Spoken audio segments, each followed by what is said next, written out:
A look into a book with Balanagendran, an excavation for eternal bliss.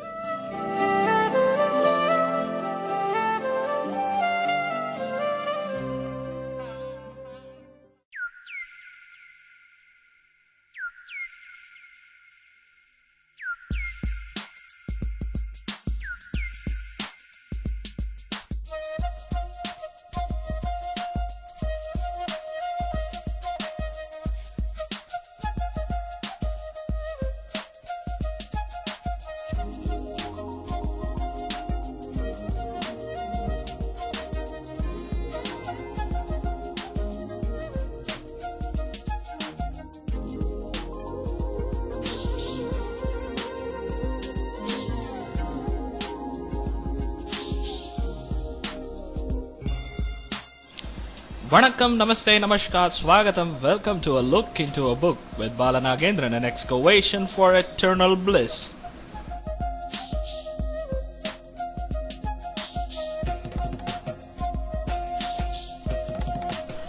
You are listening to Radio Udaan, a flight of life.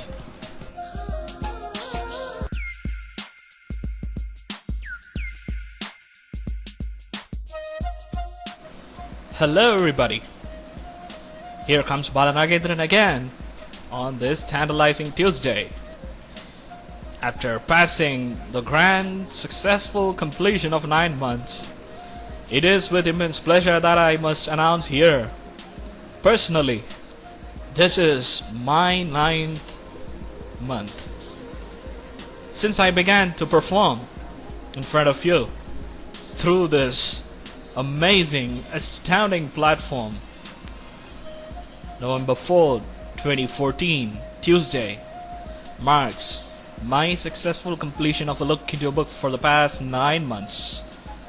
I have begun this journey with a review of the universal truth, globally accepted tool for humanity, Tirukkural, on February 4th, 2014, 9 months, 39th episode. I welcome you all to the Treasure Hunt Show, a look into a book with Balanagendran, an excavation for eternal bliss.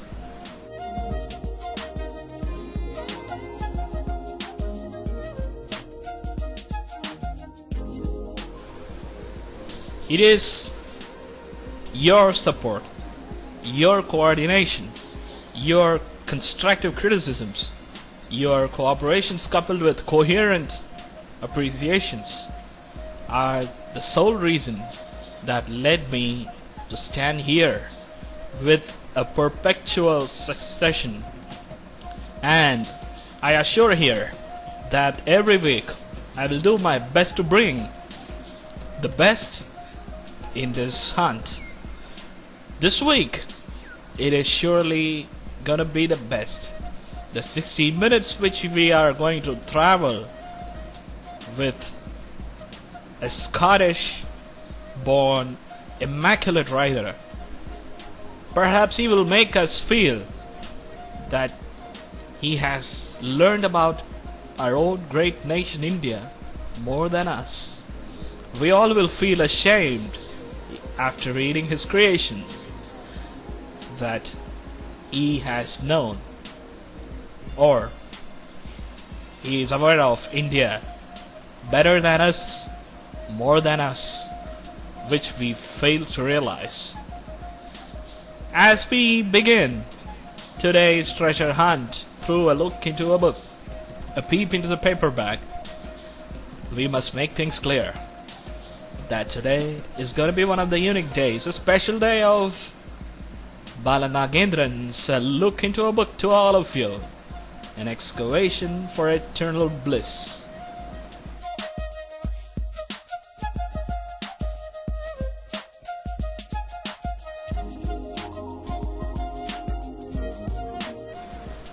Let's celebrate wherever we possible. You can join us in social media, the largest social media and the micromedia. Social media, www.facebook.com/Radio Udaan, RADIO space UDAAN. You can also pulse with us In Twitter, the hashtag Radio Udaan. You can also join us in our WhatsApp. Just you have to do is to drop an email to mail@radioudaan.com, mail@radioudaan.com, radioudaan.com to receive the updates and help us to receive your valid points and ideas for the betterment of this wonderful platform to have the purpose of its eternity. That's what we have come here. That's why we are standing in front of you all with proud and pride. Hence, you can also join us in Skype. I am on Skype now. You can text me instantly your views about what I'm saying about the book which we are going to deal with today. Today I said it's going to be unique. Why it's going to be unique? We are going to have the real lecture of the own author of today's creation, which we are going to see. The author is going to speak to us. The author's voice is going to be heard for 27 minutes. That's what's going to be the special of today. Don't miss it. A look into a book with Balanagan on this grand as November 4, 2014, an excavation for eternal bliss.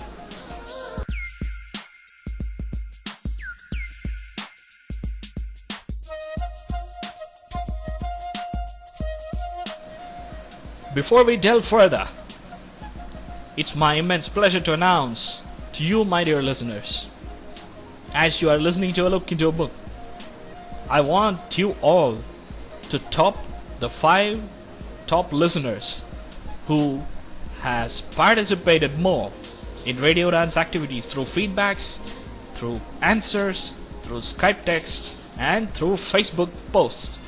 So don't miss, feedback us, and as you're listening a look into a book, feedback me every week. Don't forget, you will get a special gift that is nothing but the free entry, no registration fee, no further fee. Free entry to the February 7, 2015 maiden convention of Radio Udaan, which is gonna be in Delhi.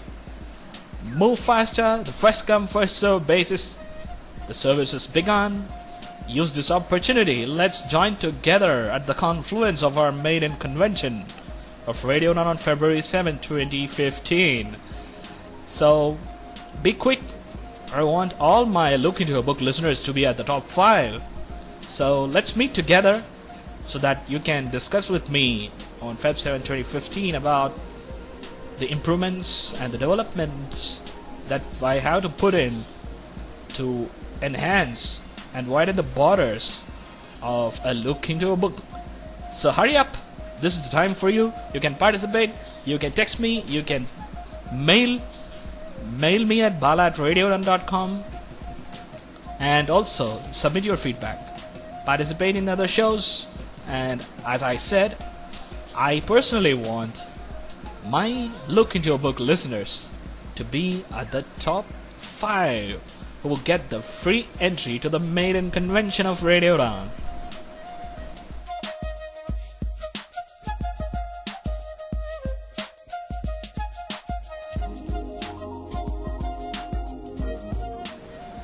The book that we are going to deal with today, the paperback that we are going to peep in today, the creation that we are going to creep in today, is not about fiction, it's not a thriller, it's not an imaginative portrayal that will put you at the edge of your seat. This is a travelogue. Don't go away as soon as you listen that this is a travelogue, as Radio Udaan presents to you Date with a State and Bharat Darshan as 2 of the best travelogue shows. But this is a travelogue presented to you by the phenomenal portrayal of the author through a form of a novel. The novel that talks about the travel of the author into the city that is known as the city of survivors, the city that seems a bottomless story, the city of India that stands tall even after countless assaults, uncountable invasions, brutal bloodbath, warfares, It has seen nothing but violence. It has experienced nothing but ammunitions, weaponry, bow and arrow, bullets, revolvers, bomb blasts, swords, javelins, knives, and besides all, the most grotesque dictatorship that India has ever witnessed.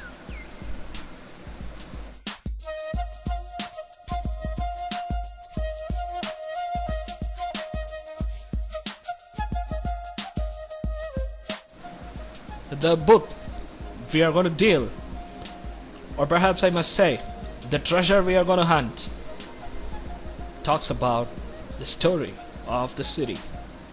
The author's curiosity to unearth the buried past, to find the origin of the city. Eventually, out of the blue, the author was able to present more than we expect, better than we could dream of.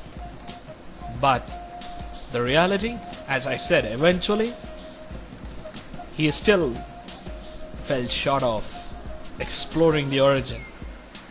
That's what the speciality of this Indian city, the city that we cherish, the city that holds India's most populous, who are not only elitist but the poorest of the poor as well.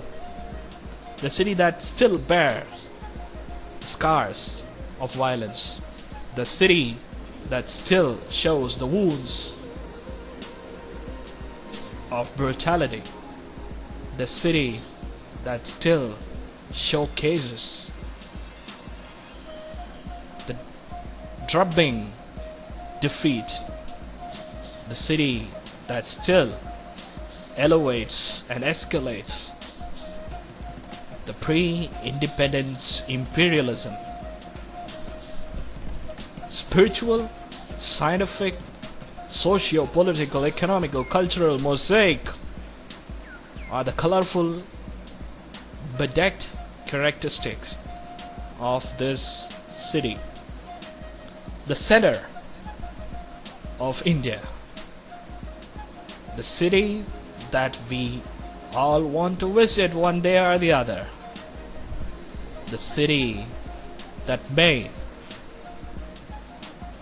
a tea vendor to enter as the Prime Minister of India.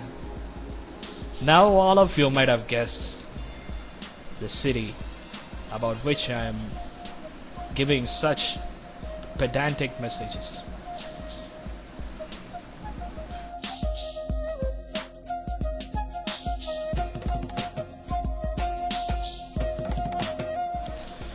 The author is going to talk about the city through the spiritual belief, the Islamic spiritual belief, as the black colored ghost, tall, strong, fat, with one eye at the forehead, known as djinn. Thousands of djinns are believed to have been protecting this city. Hence, the author has given the title to this book, The City of Djinns. City of Djinns by William Dalrymple is what our today's hunt. In this treasure hunt show, a look into a book, an excavation for eternal bliss, where William Dalrymple is going to speak with us in few minutes, probably say 10 to 15 minutes. Let's listen to what he is going to say, but before that I would like to be as fast as possible to wrap up what the City of Djinns says. But before that, it's my immense pleasure to thank our beloved advisor Rajiv Bro, the well-wisher of A Look Into a Book, and my guide in advising me to do well in this show through providing more books.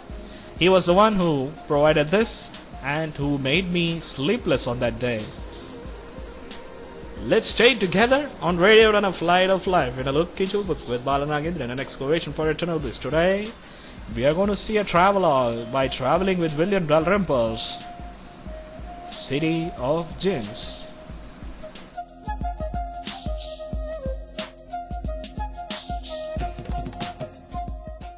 बीते हुए लम्हों की कसक साथ फिल्मी सितारों के कुछ खास लम्हात, कुछ खास जज्बात। सुनिए उनकी निजी जिंदगी की लव स्टोरी और वॉर की पूरी कहानी हमारे इस खास कार्यक्रम में, जिसका नाम है लम्हे लम्हे, कुछ खट्टे कुछ मीठे मीठे। हर बुधवार रात 9 से 10 मेरे यानी आरजे सुशील के साथ सिर्फ रेडियो उड़ान पर। मुलाकात तो होगी।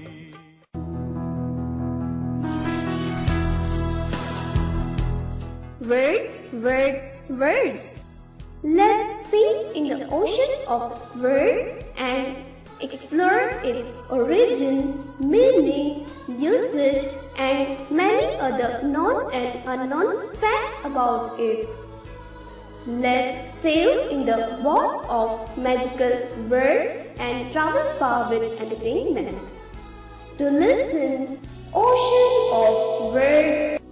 Every Wednesday from 10 to 11 p.m. log on www.radioudaan.com.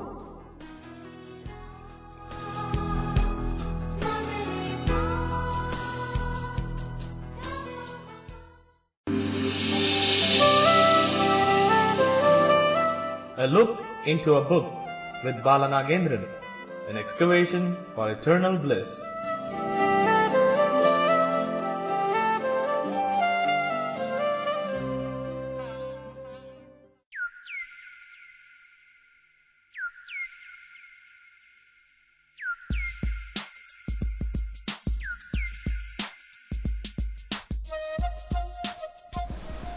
City of Djinns by William Dalrymple. City of Djinns is nothing but our capital's Union Territory, Delhi. William Dalrymple tried to excavate the information's material sources to find the origin of Delhi. However, eventually, as I said, he is unable to find it out, and it goes with the seamless, bottomless stories. Mythologically begins from Mahabharata, Indraprastha, and historically begins from Lal Kot. Delhi has, as of now, 10 to 11 births. The author explains, while he writing City of Djinns as 7 to 8 births, and he also quotes that it will vary from 15 to 20. William Dalrymple, born in Scotland on 24th March 1965. March 21st, 2014, completed its 49th as he is moving towards his half century. He has given some of the phenomenal creations of Indian history, art, architecture, and also the religion-based creations. In Xanadu, a quest that talks about Middle East, City of Djinns that talks about Delhi, and also importantly Delhi's ruthless sufferings coupled with its buoyancy of bouncing back. He also written Holy Mountain, The Age of Kali, The White Mughals, The Last Mughals, many other books, totally 9 in amount, and translated into more than 40 languages. He has received more than 20 awards. As everything is being found in the world's available media of internet, we are omitting the author's interaction with this and to move forward to the core content of our book review.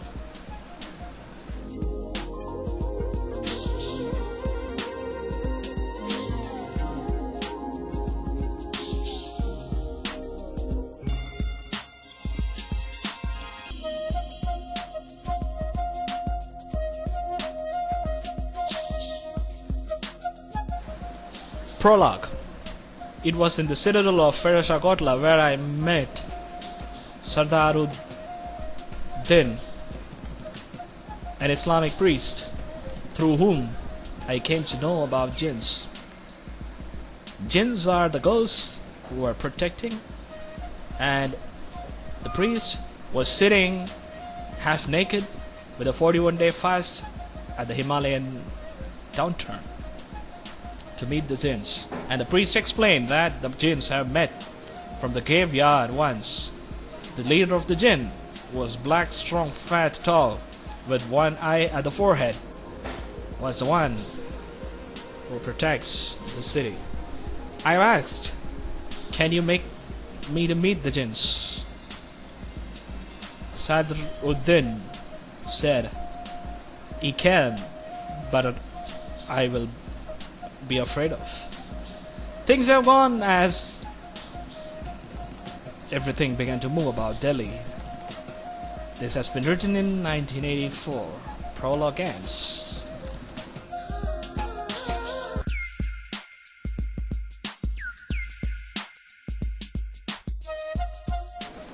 The book contains 9 chapters.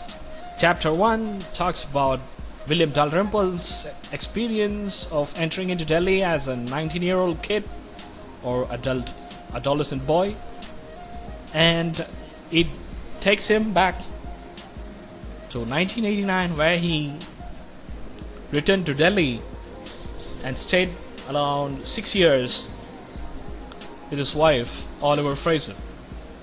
Oliver, the architecture and the artist who has some correlations with India, both contributed to the city of jinns in the most sensational way possible.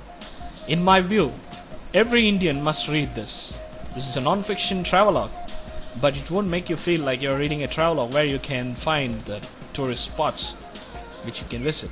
Whereas the author has included everything from the brutal 1984 riots, followed by the Delhi's atrocity status, the poor people's nature, the brothel area in Delhi,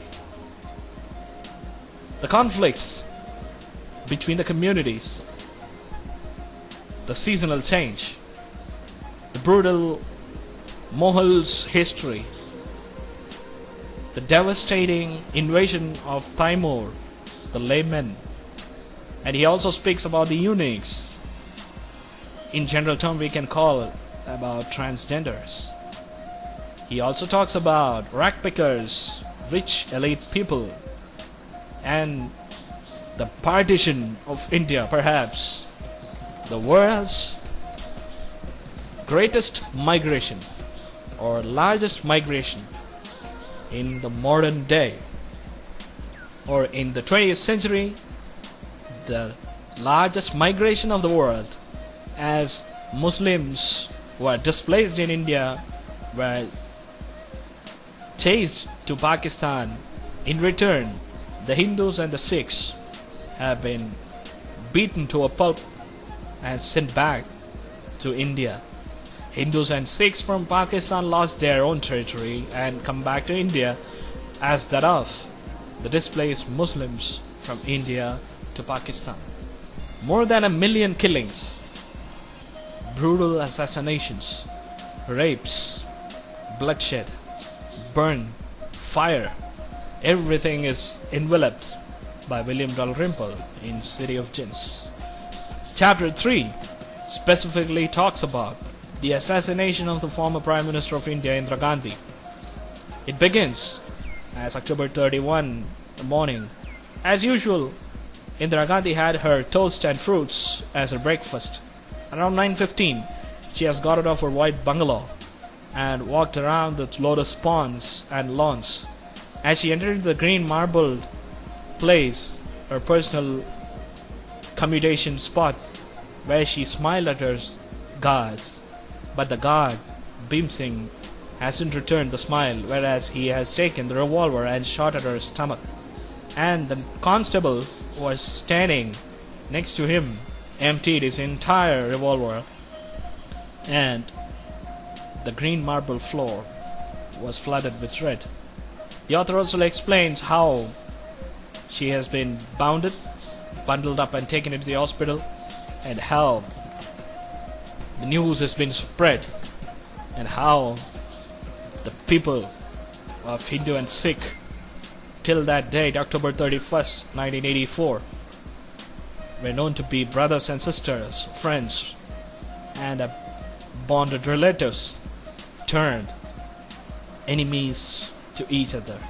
How the bloodthirst has begun.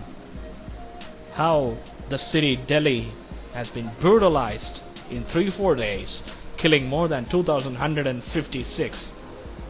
How another major transformation of the rich to the poor status and the poor to the poorest of the poor status because of belonging to the communal politics. Hindus and Sikhs killing is explained in chapter 3. While reading, I request my listeners, read this with full consciousness. You won't get a book that talks about Indian history better than this. City of Djinns is surely a gift to the statesman of India by the Scottishman William Dalrymple.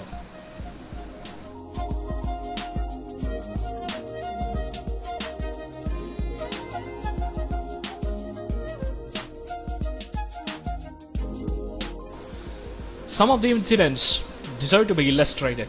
However, by considering the author's own explanation about City of Djinns, we are omitting our own illustration, whereas I would like to specify some incidents where the Tughlaq, who transformed or who changed his capital city from one place to another, at the time one visually impaired fellow has been dragged.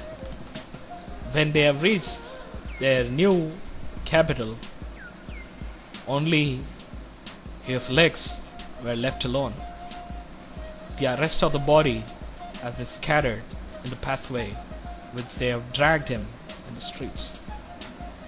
It also talks about Taj Mahal, Aurangabad, Shah Jahanabad, and the history, the killing of Shah Jahan, Aurangzeb's assuming of power, and it also speaks about the eunuchs, or general term, the transgenders, their behavior, how they have been neglected, how they have turned from one sex to another.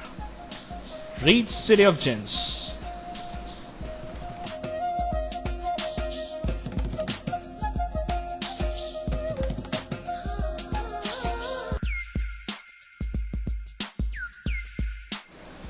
Totally 9 chapters. The author will make you feel that you are not feeling boring because he has not only included simple English, the usage of diction also contains the Hindustani words, some Urdu and Hindi words with explanations, the explanation about Diwali, and the enlightening, effective portrayal about Mahabharata and the festival of the funeral ceremony of the Sikh family where William Dalrymple rented his house, Mrs. Puri and Mr. Puri.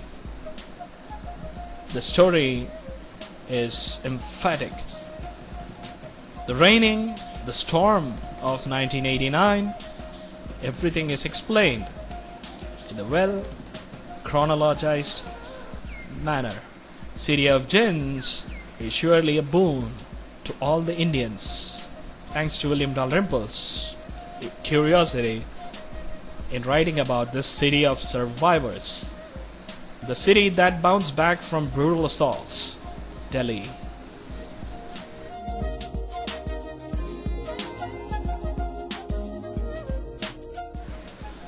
Now it's time for us to listen to William Dalrymple's portrayal about City of Djinns. What he says, he will illustrate some of the incidents about Balwinder Singh, the driver through whom he used to travel via taxi. And you can also listen to his speech carefully. It's a 27 minutes clip Let's see how it goes, and don't try to go away. Even don't try to blink away. William Dalrymple speaks here for you in a look into a book, an excavation for eternal bliss on Radio Udaan, a flight of light. Stay tuned.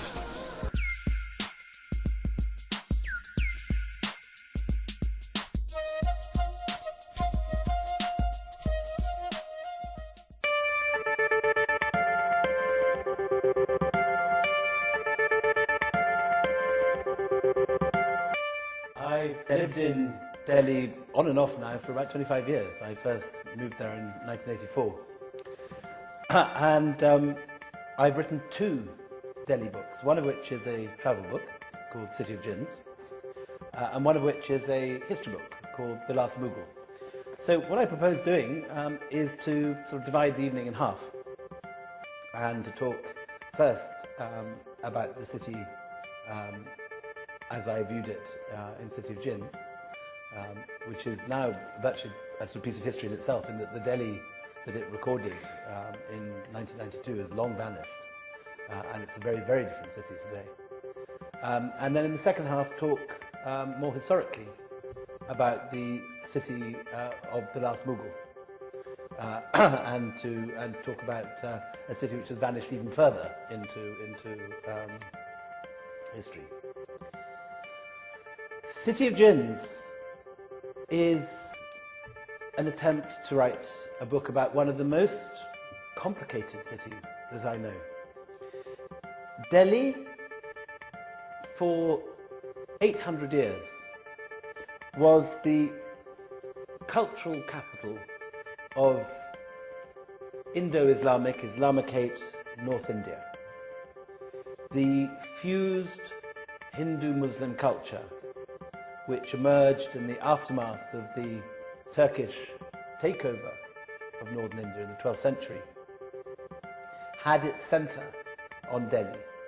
The language of Delhi, the architecture of Delhi, the courtly manners of Delhi, the etiquette of Delhi, the protocol of the court in Delhi became the model for regional courts across India right up until the mid-19th century, long after Delhi had ceased to have any real political or economic clout.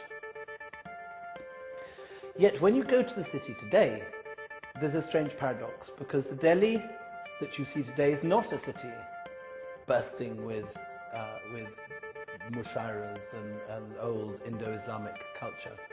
Delhi today, particularly now, within the last 5 years, is a city almost diametrically at odds with its historical reputation. It's a deeply uncultured city. It's a Philistine, Punjabi, bubbling, bursting, zippy, media sort of savvy centre of politics and money, and increasingly now, for the first time, industry. It is dominated by Punjabis, most of whom arrived in the city 60 years ago at partition, with a predisposition against everything that Delhi culture had stood for the very good reason that it was a version of the Islamic culture which Delhi, Indo-Islamic culture which Delhi had propagated, which resulted in partition, which resulted in the expulsion of thousands, of hundreds of thousands of people from their homes in Pakistan at the foundation of Pakistan in 1947, and the creation of an Islamic state from which all Hindus, or most Hindus, were excluded and expelled. The refugees ended up in Delhi. The equivalent would be as if you imagine that the entire upper class of London was expelled to Wales, and London population was filled with mud-booted Yorkshire farmers. This would be the kind of inversion that we're talking about. Punjabis traditionally were disdained by the elite of Delhi as boorish northerners. Yet today, the same people who arrived on bullock carts and on foot in 1947 have transformed themselves from refugees now to one of the most prosperous, well-educated, vibrant, communities in India, dominating a city which, when I first moved to it, was Punjabi dominated, and which today is now rather different. It's now very much a real capital of India. For a long time it was a sort of Canberra, a city where politicians lived, where the corrupt civil servants sat, blocking initiatives, taking bribes, blocking in every way India's development. And it was a place where weary businessmen would go and have to find the right place to bribe, give the bribe, find it wasn't large enough, give a larger one, but get sort of penalised for giving the bribe, and then, you know, this sort of terrible circle, and finally get a version of the licence that they needed to do the sort of thing that anywhere else in the world would be legal in the first place without having to go to a capital city and ask a civil servant to do, like start a business, or import a tractor, or a coffee grinder, or whatever it was. Delhi today is very different from that city. Delhi today is a city that has a huge media, vibrant television networks, publishing industry.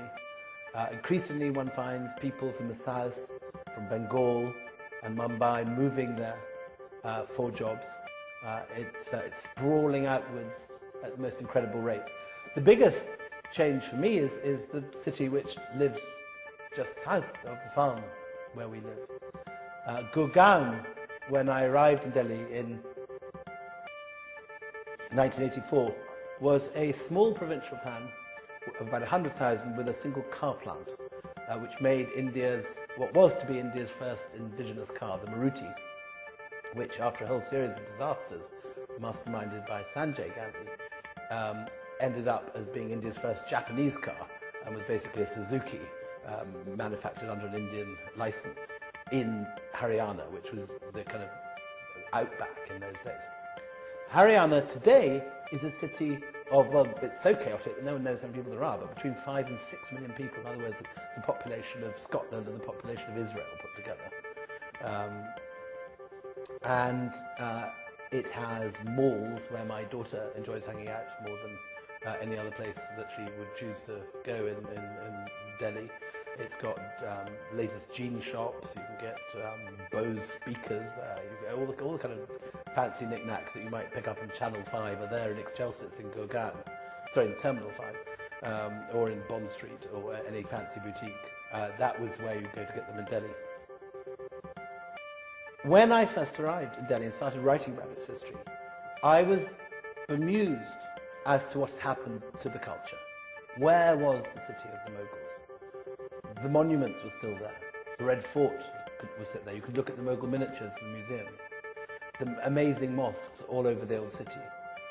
The poetry was still there in translation in English, fantastic translations of Ghalib and Zork and so on. But the people, the culture that created that seemed to be completely absent.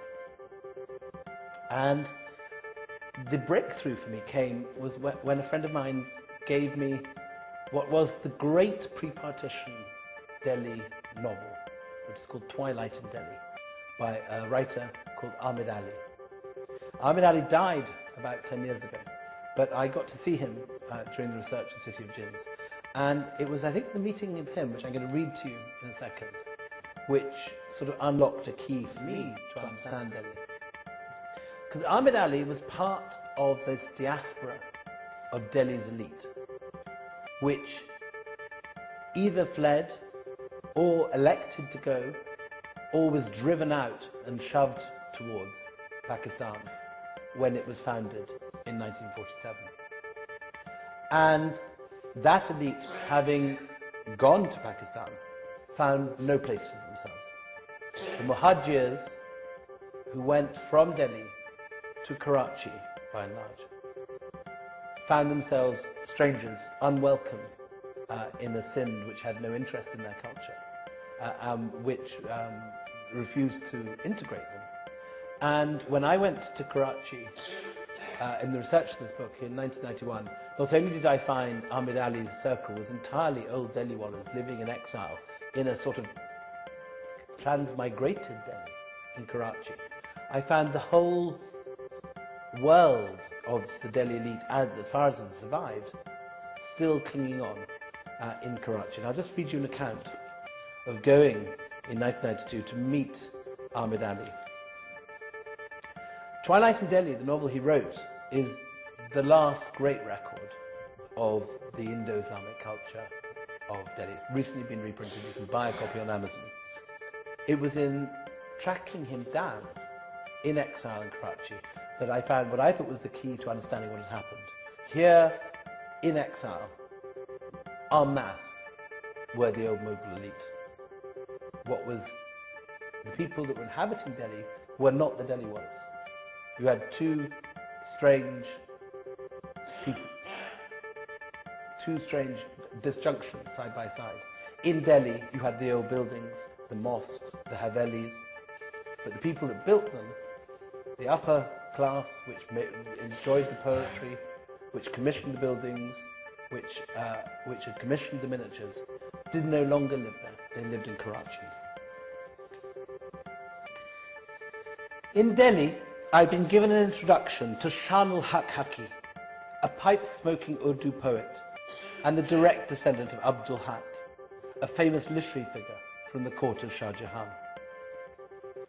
Shan-ul-Haq, like so many others, had fled Delhi in 1947.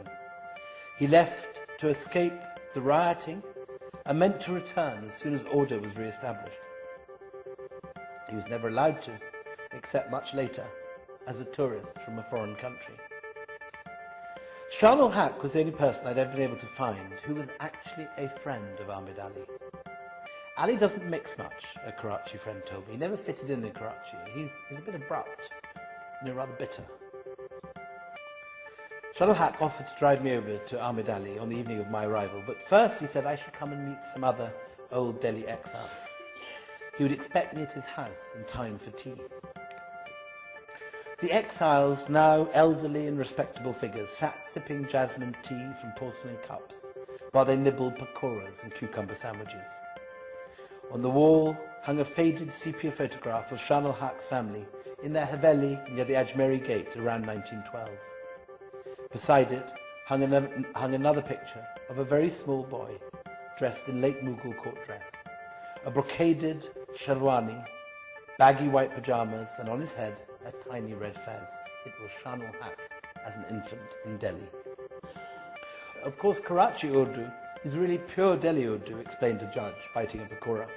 Now that they've Sanskritized all the dialects in India, this place is the last place you can hear it. Outside, you could hear the drone of the Karachi traffic. The city kept reminding me of the Gulf, the new motorways, the glossy high-rise buildings, the Japanese cars. But when you talked to the exiles, it was the Palestinians who came to mind. Each one treasured childhood memories like a title deed. Each one knew by tales the stories of the catastrophes, the massacres, and the exodus. 40-year-old tales of exile flowed from everyone's lips like new gossip. Everyone talked about the old city as if it remained unchanged since the day they departed. Have you ever been to Gully Churiwalan, said the judge, referring to a dirty ghetto now full of decaying warehouses in Old Delhi. Ah, the havelis there, they're the most magnificent in Old Delhi. The stonework, the fountains. Have you been to Burns Road in Karachi? Asked a civil servant's wife, breaking into my thoughts. It's just around the corner from your hotel. All the sweetmeat vendors from the Delhi Jama Masjid set up their stalls there. Sometimes I go there just to listen. I sit in a dhaba and close my eyes, and there's a whiff of shami kebab, and I think, the smell of my childhood. Later, Shan-ul-Haq drove me through the streets of Karachi. As we went, he pointed out the shops which had once filled the streets of Delhi. The English boot house, once of Connaught Place. Abdul Khalik, the famous sweet seller of Chandi Chowk. Nihari's, the kebab wallah from the steps of the Delhi Jama Masjid. He pointed out how such and such an area preserves a distinctive idiom or the distinctive cut of kurta pajamas unique to such and such an area of Delhi. Even the streets were like a Delhi dictionary of biography, while the roads of modern Delhi are named after a dubious collection of 20th century politicians, Archbishop Makarios Magh, Tito Magh, and so on. The streets of Karachi are named after the great Delhi wallahs of history. To get to Ahmed Ali's house, we passed through a great litany of Delhi's Sufis and saints, poets and philosophers, before turning into Amir Khusro Drive. Ahmed Ali was there to meet us. He had severe black-rimmed glasses, above which sprouted a pair of thin grey eyebrows. He slurred his consonants and had the slightly limp wrist and effete manner of one who modelled himself on a Bloomsbury original. His hair was the colour of wood ash. For a man once seen as a champion of Delhi's culture, a bulwark of Eastern civilization against the seepage of Western influence, Ahmed Ali now cut an unexpectedly English figure. With his clipped accent and tweed jacket and old leather elbow patches, he could have passed off successfully as a clubland character from a Noel Coward play. But despite his comfortable, well-to-do appearance, Ahmed Ali was an angry man. Over the hours I spent with him, he spluttered and spat like a well-warmed frying pan. The first occasion was when I inadvertently mentioned that he was now a citizen of Pakistan. "Poppycock, balderdash," he said. "I was always against Jinnah. Never had any interest in Pakistan." "Steady on," said Shanul Haq. "Steady on? The devil," said Ali. "Pakistan's not a country, never was. It's a damned hodgepodge. It's not your country or my country." He was shouting at Shanul Haq now. "It's a country of a damned bunch of feudal lords, robbers, bloody murderers, kidnappers." The outburst spluttered out into silence. "But," I ventured, "didn't you opt for Pakistan? Surely you could have stayed in Delhi if you wanted to." There was another explosion. "I opted for Pakistan, I did not. I was the visiting professor in Nanking when the blasted partition took place. The bloody swine of Hindus wouldn't let me go back home, so..." "What do you mean?" "I went and saw the Indian ambassador in Peking. Bloody swine said that I couldn't return, said it was a question of Hindu against Muslim and there was nothing he could do. I was caught in China and had nowhere to go." "Careful," said Shanul Haq, seeing the state his friend had worked himself up into. "So how did you end up in Karachi?" I asked. "When my salary in Nanking was stopped, I found my way to some friends in Hong Kong. They put me into an amphibious boat to Karachi. Where else could I go if I couldn't go back to my Delhi?" Ali had ceased to quiver with rage and was now merely very cross. "I never opted for Pakistan," he said, gradually regaining his poise. "The civilization I belong to, the civilization of Delhi, came into being through the mingling of two different cultures, Hindu and Muslim. That civilization flourished for 1,000 years undisturbed until certain people came along and denied that that great mingling had taken place." "Views like that can hardly have made you very popular here," I said. They never accepted me in Pakistan, damn it. I've been weeded out. They don't publish my books. They have deleted my name. When copies of Twilight in Delhi arrived at the Karachi customs from India, they sent them back and said that the book was about the forbidden city from across the border. They implied the culture was foreign and subversive. "In that case," I said, "why don't you just go back to Delhi? Couldn't you reapply for Indian citizenship? Others have done it." "Now, no country is my country," said Ali. "Delhi is dead. The city that was, the language, the culture, everything I know is finished." "It's true," said Shanul Haq. "I went back 13 years after partition. Already everything was different. I stayed in a new hotel, the Ambassador, which I only realized later had been built on top of a graveyard where several of my friends were buried. In my mahalla, everyone used to know me, but suddenly I was a stranger. My Haveli was split into 10 parts and occupied by Punjabis. My wife's house had become a temple. Delhi was no longer the abode of the Delhi Walla. Even the walls had changed. It was very depressing. Before partition, said Ali, Delhi was a unique city. Although it was already very poor, still it preserved its high culture. That high culture filtered down to the streets. Everyone was part of it. Even the milkmen could sing Mir and Dag. The prostitutes would sing Persian songs and recite Hafiz. They may not have been able to read or write, but they could remember the poets. And the language, said Shah Rukh. You cannot conceive how chaste Delhi Urdu used to be. And how rich, said Ali. Every mahalla had its own expressions. The language used by our ladies was quite different to that used by the men. Now the language has shrunk. So many words are lost. We talked for an hour about the Delhi of their childhood and youth. We talked of the eunuchs and the Sufis and the pigeons and the poets. Of the monsoon picnics in Maroli and the jinn who fell in love with Ahmed Ali's aunt. We talked of the sweetmeat shops which stayed open until 3 in the morning. The sorcerers who cast spells over whole mahallas. The possessed woman who used to run vertically up the Zanana walls, and the miraculous cures effected by Hakim Ajmal Khan. The old men swam together through great oceans of nostalgia before finally coming ashore on a strand of melancholy. But all of that is no more, said Ali. All that made Delhi special has been uprooted and dispersed. Now it is a carcass without a soul, said Shah Rukh. I am a fossil, said Ali, and Shah Rukh is on his way to becoming a fossil. But nevertheless, I insisted, if you both love Delhi so very much, wouldn't you like to see it one more time? I will never see that town again, said Ali. Once I was invited to give some lectures in Australia. There was some mechanical fault, and the plane was diverted to Delhi. The plane landed, but I refused to get out. I'm not getting out, I said. I don't have to. You call your damn chairman, but I'm not putting a foot on that soil which once was sacred to me, and now has been desecrated. They got the entire staff of the airport to get me out, but I didn't move. How could I? How could I revisit that which once was mine and now was no longer mine? When they asked me why I was behaving as I was, I simply sat in my seat and quoted Mir Taki Mir at them. What matters it to a breeze if now has come the spring, when I have lost them both, the garden and my nest? What happened, I asked.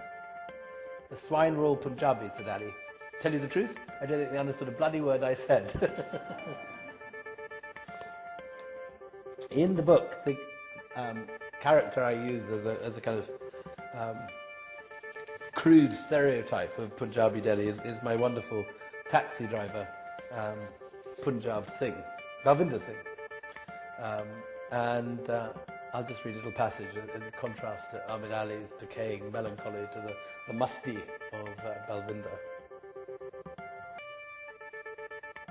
Balvinder Singh, son of Punjab Singh, prince of taxi drivers, may your moustache never grow grey, nor your liver cave in with cirrhosis, nor your precious Hindustan ambassador ever again crumple in a collision like the one we had with the van carrying mango fruity drink. During my first year in Delhi, I remember thinking that the traffic had seemed anarchic and alarming, but on my second visit, I came to understand that it was in fact governed by very strict rules. Right of way belonged to the driver of the largest vehicle. Buses gave way to heavy trucks, ambassadors gave way to buses, and bicyclists gave way to everything except pedestrians. On the road, as in many other aspects of Indian life, might is right. Yet Balvinder Singh is an individualist who believes in the importance of asserting himself. While circumstances may force him to defer to buses and lorries, he has never seen the necessity of giving way to the tinny new Maruti vans which, though taller than his ambassador, are not so heavily built. After all, Mr. Singh is a Kshatriya by caste, a warrior, and like his ancestors, he is keen to show that he is afraid of nothing. He disdains such cowardly acts as looking in his wing mirrors or using his indicators.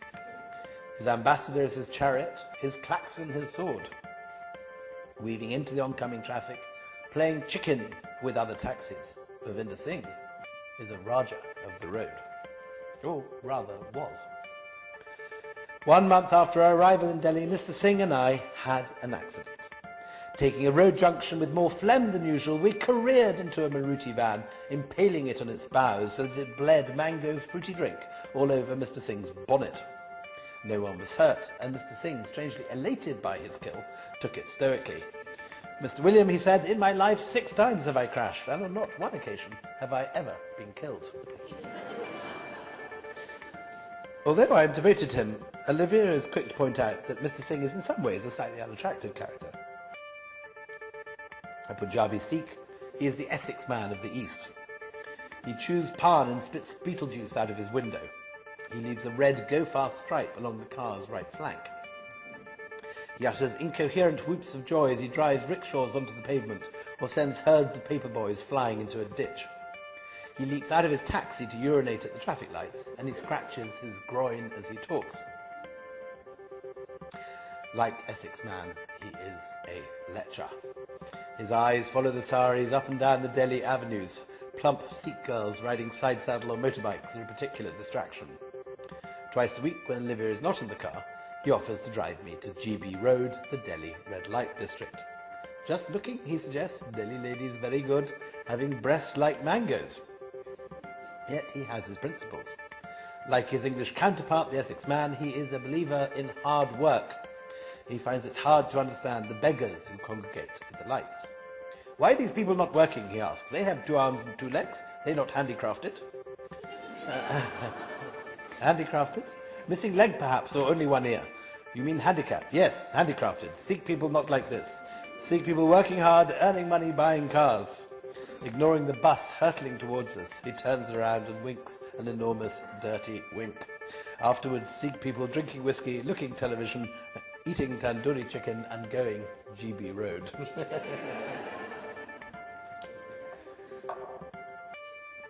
That Delhi, as I say, doesn't really exist anymore. Ambassadors are nearly out of the window completely. It's entirely the same sort of cars you might see anywhere else in the world these days. A few survive as taxis, but even there now they're being replaced by Marutis. The old world of the old colonels prowling around the Lodi Gardens with their swagger sticks is disappearing.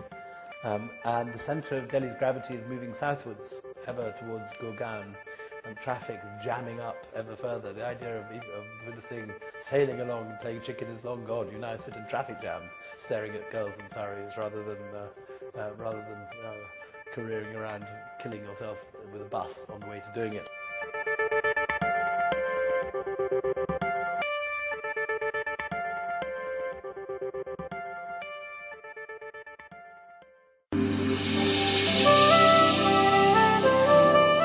A look into a book with Balanagendran, an excavation for eternal bliss.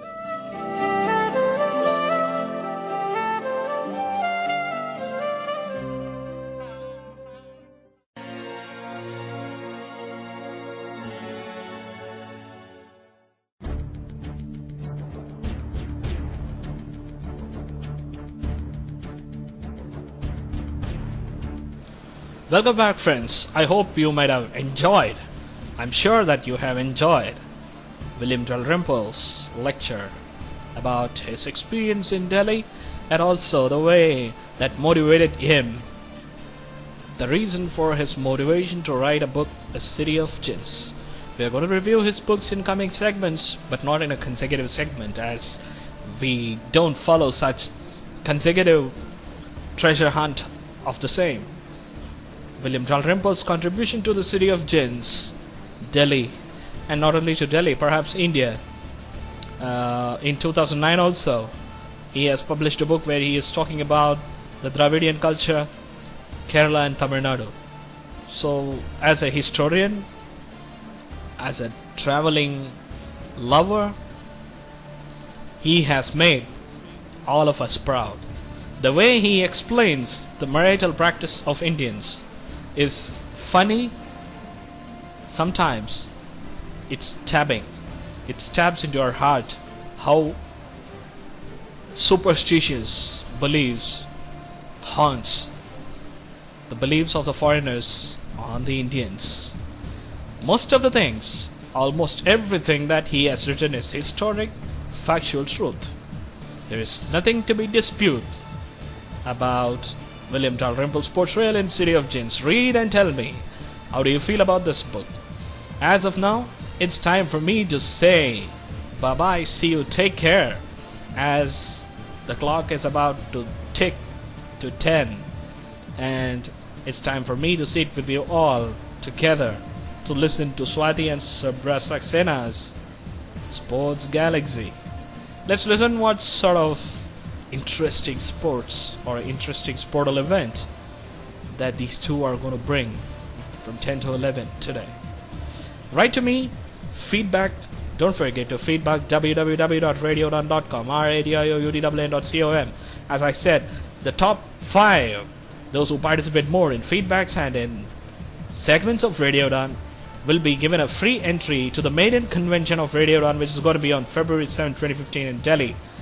I want my beloved listeners of A Look Into a Book to be in that top 5.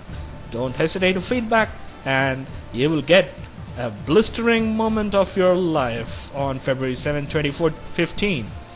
With this note, it's me, Balanagan, signing off from Chennai. Keep listening to Radio Udaan, a flight of life. Take care of yourself, if possible, take care of others. Don't forget to read The City of Djinns by William Dalrymple. As of now, good night, buenas noches, vanakkam.